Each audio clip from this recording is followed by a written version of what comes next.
ಏನೋ ಸಾಧಿಸ್ತಾರಂದ್ರೆ ಈ ತರ ಚಕ್ಕಂ ಬಕ್ಕಳ ಹಾಕೊಂಡು ಕೂತಿದ್ದಾರೆ. ಹಂಗ ಅನ್ಬೇಡಿ ಮಾಸ್ಟರ್, ಈ ಹೂವಯ್ಯ ತುಂಬಾ ಹಠಮಾರಿ. ಹಠಮಾರಿ ಆದ್ರೆ ಬಂದಿಕ್ಕಿಟ್ಕೊಂಡು ಹೋರಾಡ್ಬೇಕು.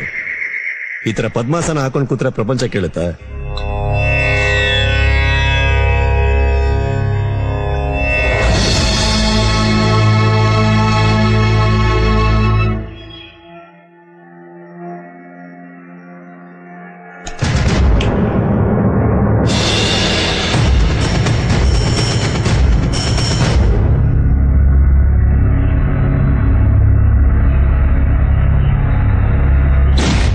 ಅನ್ನೋ ಮಲ್ಟಿನ್ಯಾಷನಲ್ ಕಂಪನಿಗೆ ಹಳ್ಳಿ ನದಿ ಬೆಟ್ಟನೆಲ್ಲ ಮಾರ್ತಾ ಇದ್ದಾರೆ.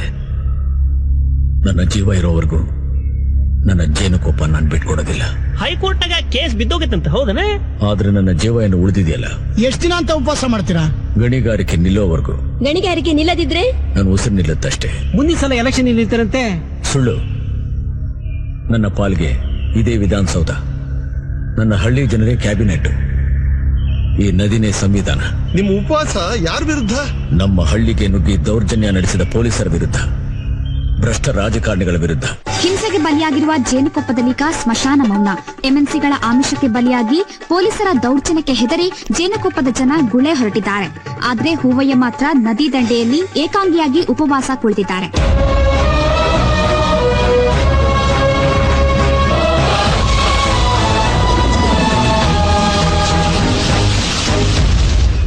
ಇಂದು ಹೂವಯ್ಯನ ಉಪವಾಸದ 3ನೇ ದಿನ. ಅವರ ಹೋರಾಟಕ್ಕೆ ಬೆಂಬಲ ಸೂಚಿಸಲು ಟಿವಿ9 ಜೇನುಕೊಪ್ಪದಲ್ಲೇ ಬೀಡು ಬಿಟ್ಟಿದೆ.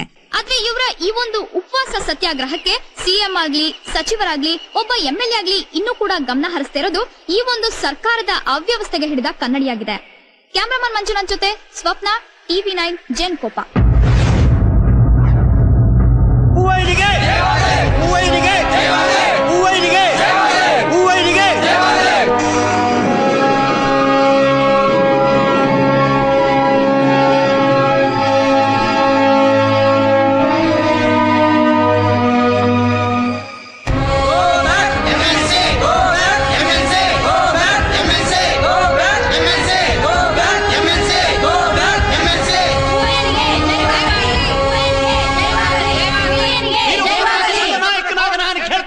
ಸರ್ಕಾರ ಏನ್ ಕಥೆ ಕಾಯ್ತಿದ್ಯಾ?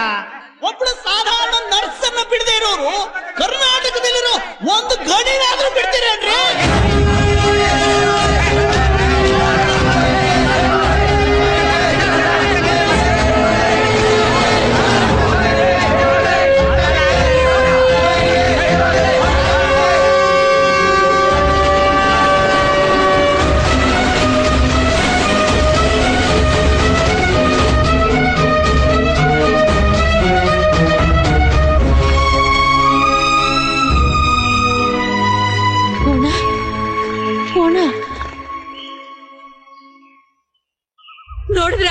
ನೋಡಿ, ಹೂವಣ್ಣ ಹೊಟ್ಟೆ ತಿಂದು 10 ದಿನ ಆಯ್ತು.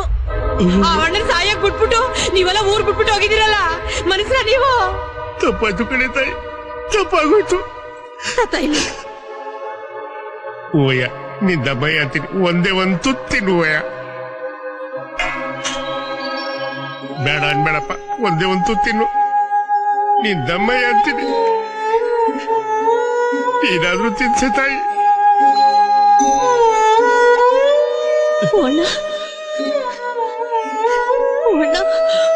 ಒಂದು ತುತ್ತಿನ ಅಣ್ಣ.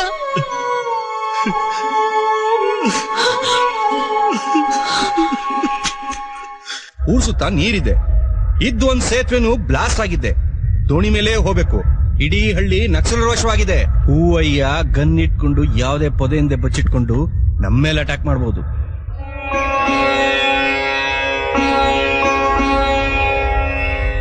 ಆಂಟಿ ನಕ್ಸಲ್ ಸೆಲ್ ಜೊತೆ ಕೋಆರ್ಡಿನೇಟ್ ಮಾಡಿ ಎನ್ಕೌಂಟರ್ ಹೆಸರಲ್ಲಿ ಹೂವಯ್ಯನ ಎತ್ತಾಕಿ. ನನಗೂ ಇದೇ ಸರಿ ಅನ್ಸುತ್ತೆ. ಅವನು ಸರ್ಕಾರಕ್ಕೂ ತಲೆನೋವು, ನಮಗೂ ತಲೆನೋವು. Let us finish him.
ಪೊಲೀಸಿನವರಿಗೆ, ಭ್ರಷ್ಟ ಸರ್ಕಾರಕ್ಕೆ, ಪೊಲೀಸಿನವರಿಗೆ, PhD ಕಂಪನಿಗೆ, ಭ್ರಷ್ಟ ಸರ್ಕಾರಕ್ಕೆ.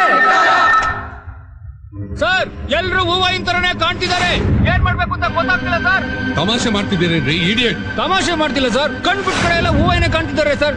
ಏನ್ ಮಾಡ್ಲಿ ಸರ್? ಆ ನದಿಗೆ ಹಾರ್ಕೊಂಡು ಸಾಯ್ರಿ. ಹೂವಾಯಿನಿಗೆ, ಭ್ರಷ್ಟ ಸರ್ಕಾರಕ್ಕೆ, ಹೂವಾಯಿನಿಗೆ, ಪೊಲೀಸಿನವರಿಗೆ.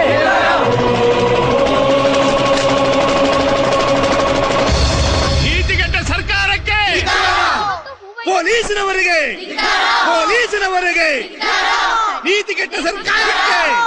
ಆದ್ರೆ ಇವತ್ತು ಹೂವಯ್ಯನವರಿಗೆ ಬೆಂಬಲ ನೀಡೋಕೆ ದೇಶಾದ್ಯಂತ ಹಲವಾರು ರೈತರು ಬಂದು ಇಲ್ಲಿ ಜಮಾಯಿಸಿದ್ದಾರೆ. ಹೂವಯ್ಯನವರ ಪರವಾಗಿ ಘೋಷಣೆಗಳನ್ನ ಕೂಗ್ತಿದ್ದಾರೆ. ಆದ್ರೆ ಸರ್ಕಾರದ ಕಿವಿ ಇನ್ನೂ ಕಿವುಡಾಗಿದೆ. ಹೂವಯ್ಯನವರ ದೇಹ ಸ್ಥಿತಿ ಚಿಂತಾಜನಕವಾಗಿದೆ.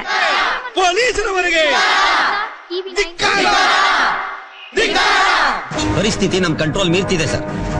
I have spoken to home minister. ಅವ್ರು ಒಪ್ಕೊಂಡಿದ್ದಾಗಿದೆ. ಈಗ ಉಳಿದಿರೋದು ಒಂದೇ ದಾರಿ, ಜೇನ್ ಕೊಪ್ಪನ ಹೆಲಿಕಾಪ್ಟರ್ ಇಂದ ಅಟ್ಯಾಕ್ ಮಾಡೋದು.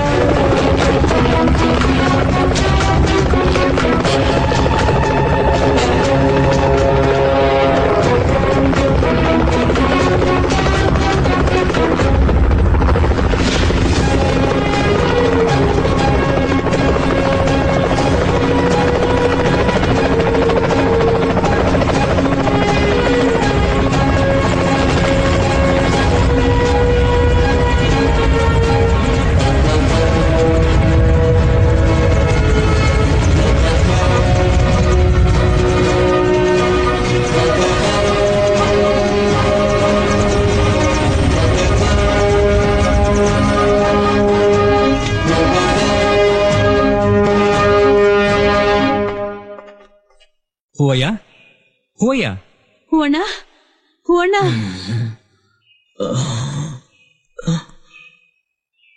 ಎದ್ದೇಳು. ನೀನಿನ್ನ ಉಪವಾಸ ಮಾಡೋ ಅವಶ್ಯಕತೆ ಇಲ್ಲ.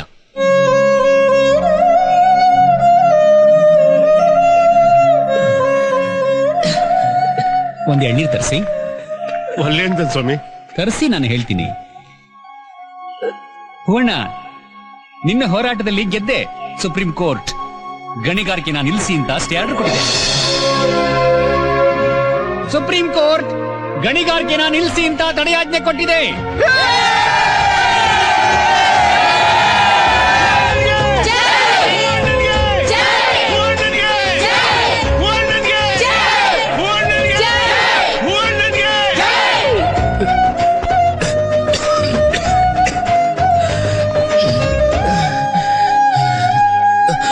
ಈ ಗೆಲುವು ನಿಮಗೆ ಹೆಂಗ ಅನಿಸ್ತದ್ರಿ?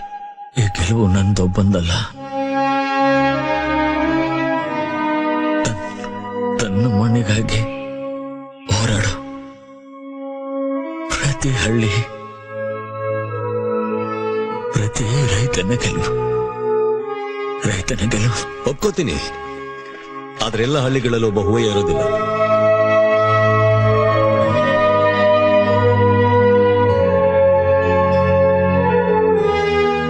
ನಿಮ್ ಹೋರಾಟ ಮುಂದಿರ್ಬೋದು, ಆದ್ರೆ ನಮ್ ಹೋರಾಟ ಕಂತೇನೇ ಇಲ್ಲ.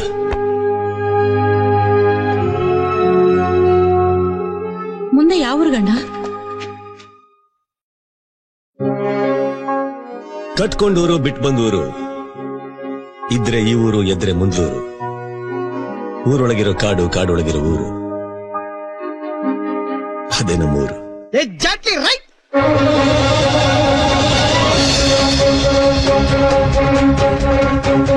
ಮಾಸ್ಟರ್,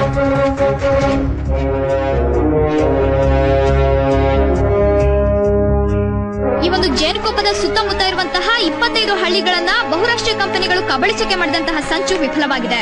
ಅದಕ್ಕಿಂತ ಮುಖ್ಯವಾಗಿ ಹದಗೆಟ್ಟಿರುವ ಪ್ರಜಾಪ್ರಭುತ್ವ ವ್ಯವಸ್ಥೆಯಲ್ಲಿ ಈಗಲೂ ಕೂಡ ನ್ಯಾಯಾಂಗ ವ್ಯವಸ್ಥೆ ಮೇಲೆ ನಮ್ಮ ಜನ ಭರವಸೆ ಇಡಬಹುದು ಅನ್ನೋದು ಇದರಿಂದ ಸಾಬೀತಾಗಿದೆ.